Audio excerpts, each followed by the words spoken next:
ND kitchen and ফার্মিংয়ের পক্ষ থেকে সবাইকে অভিনন্দন জানিয়ে আজকে শীতকালীন সবজি চাষ সম্বন্ধে আপনাদের কিছু বার্তা দিতে চাই।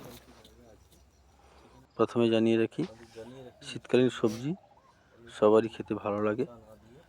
সে খেতে গেলে যে বাড়িতে বসে যেসব চাষ করতে পারবেন, আপনাদের বাড়ির কাছাকাছি যদি ছোট জায়গা থাকে, যেনারা ছাদ বাগানে চাষ করবেন তেনাদের জন্য আমি অপর দিন একটা ভিডিও বানিয়ে দেখাবো।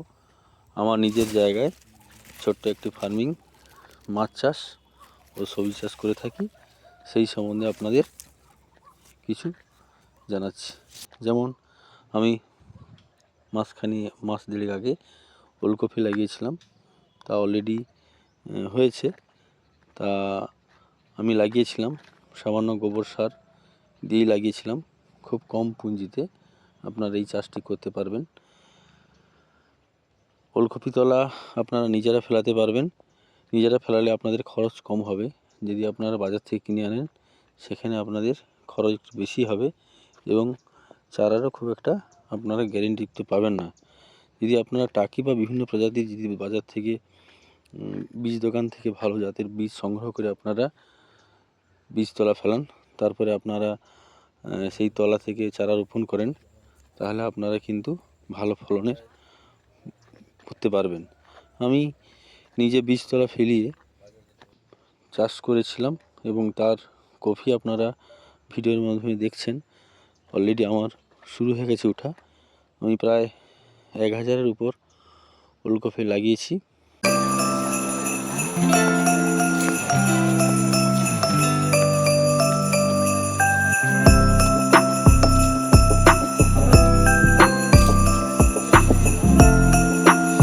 আপনারা শুধু কফি চাষ দেখালাম, তার মাঝেও যে অল্প জায়গা আছে সেখানে আমরা কিছুটা পালংও দিয়েছি।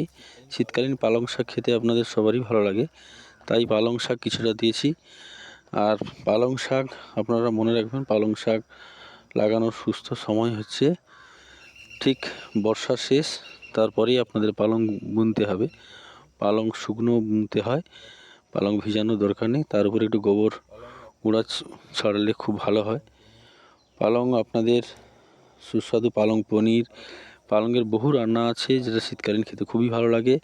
আপনাদের জানেন, আমাদের পরের ভিডিওতে আমরা পালংয়ের পনির এবং আরও পালং শাকের কী সব যা রান্না আছে সেগুলো আমরা আপনাদের এই ভিডিওর মাধ্যমে দেখাবো। আমাদের যে এনডি কিচেন অ্যান্ড ফার্মিং যে চ্যানেলটি আছে, ওখানে আপনারা পরের ভিডিও পাবেন। পালং শাকের বহু রকম রান্না আপনারা শেয়ার করবো, আপনারা দেখবেন।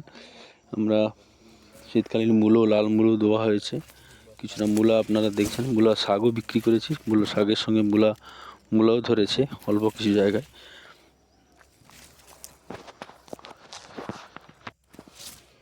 লঙ্কা লাগিয়েছিলাম কিছুটা জায়গায়।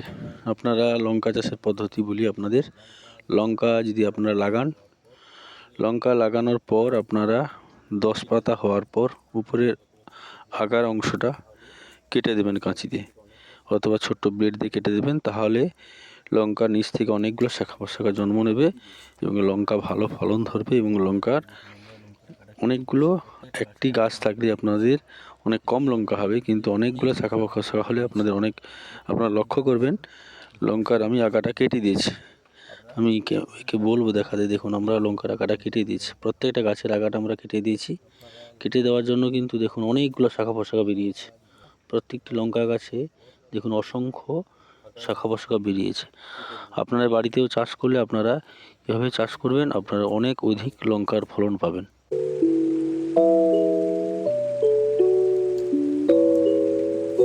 দেখুন, আমাদের সেই সাইডে কুমড়া গাছও দিয়েছি, মিষ্টি কুমড়ার গাছ। আপনাদের জানিয়ে রাখি, মিষ্টি কুমড়া অলরেডি আমরা এই মাচা না দিয়ে এমনি আড়ার উপরেই হবে মাটিতে।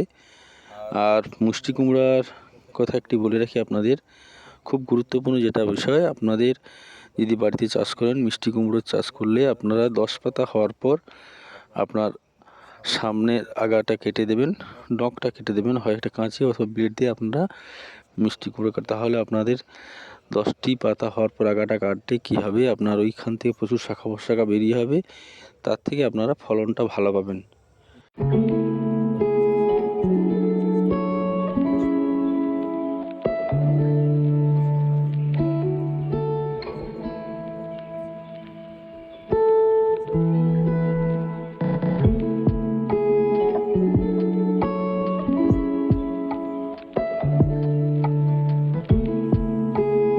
দেখছেন কিছুটা অংশ আমরা পেঁয়াজ দিয়েছি, গঙ্গা পেঁয়াজ। আপনারা জানেন বড় বড় পেঁয়াজ হয়, আপনারাও করতে পারবেন বাড়িতে।